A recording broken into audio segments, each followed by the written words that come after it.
आपण एकदम म्हणजे महत्त्वाच्याच प्रश्नाला सुरुवातीलाच हात घातला आहे. प्रसाद, खरं तर गेल्या काही वर्षातला ट्रेंड बघितला तर प्रत्येक निवडणुकीत एक वेगळा मुद्दा चर्चेचा असतो आणि त्या अनुषंगाने त्या परिस्थितीत मतदान होतं.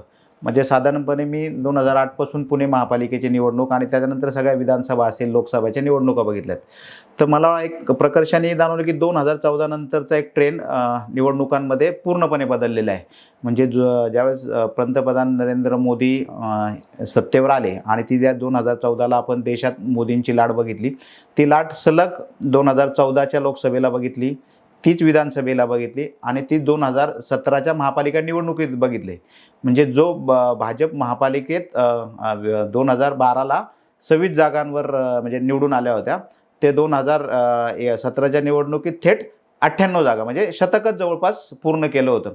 असा काय चमत्कार घडला की असे कुठले प्रश्न किंवा कुठलं हे झालं होतं की भाजपला एवढं हे मिळालं?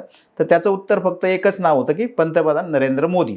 मोदी या नावावर भाजपला पुणे महापालिकेत प्रचंड असं यश मिळालं, जे ना भाजपला अपेक्षित होतं ना विरोधी पक्षांना पण अपेक्षित होतं की एवढ्या पद्धतीनं हे मिळेल.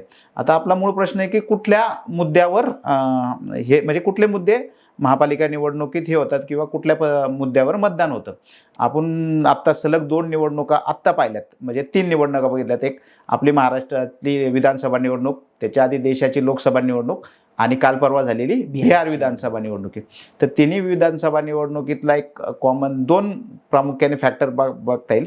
महाराष्ट्र विधानसभा आणि बिहार विधानसभा. तिथं महाराष्ट्रातली लाडकी बहीण योजना आणि बिहारमध्ये लाडक्या बहिणींना म्हणजे लाडकी बहीण योजना ही त्या दोन्ही निवडणुकांमधल्या गेम चेंजर ठरलेली आहे. आणि सगळा मतदानाचा जो काय म्हणजे सेंट्रिक होता महिला वर्ग, जो आपण मतदानाच्या 50% एवढाच आहे आत्ता, तो सगळा सत्ताधारी पक्षाबरोबर गेला. तर एक काय बघितलं की जिथं आर्थिक लाभाचं मेन हे मिळाला तिथं मतदारांनी साथ दिली.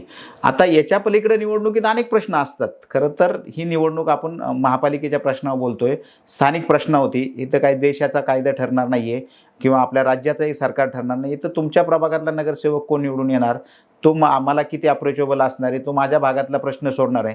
तर खरं तर महापालिका म्हटलं तर गटर, वॉटर आणि मीटर हे म्हणजे आपण एक समीकरण याचे की हे 3 जे कामं माझा नगरसेवक करेल तो निवडून आला पाहिजे. पण आत्ता जो काही पॅटर्न बदलला आहे की केंद्रात होते, राज्यात होतंय, तेच महापालिकेत होते. हे 3 निवडणुकीत आपण बघितलं. आता पुणे शहरात अनेक प्रश्न आहे, पण त्या भागातले प्रश्न प्रत्येकाचे वेगवेगळे आहेत. म्हणजे तुम्ही उपनगरात गेले तर वेगळे प्रश्न आहेत, कोथरूडचे प्रश्न वेगळे आहेत, खार्डीचा प्रश्न वेगळा आहे, आपल्या कात्रजचा प्रश्न वेगळा आहे. त्यामुळं त्या भागातल्या स्थानिक प्रश्न आहेत. पण दुर्दैवाने म्हणावं लागेल की लोकांनी स्थानिक प्रश्नावर किंवा स्थानिक प्रश्नावर काम करणाऱ्याला म्हणजे तो सोडवणारा मतदान दिलं पाहिजे.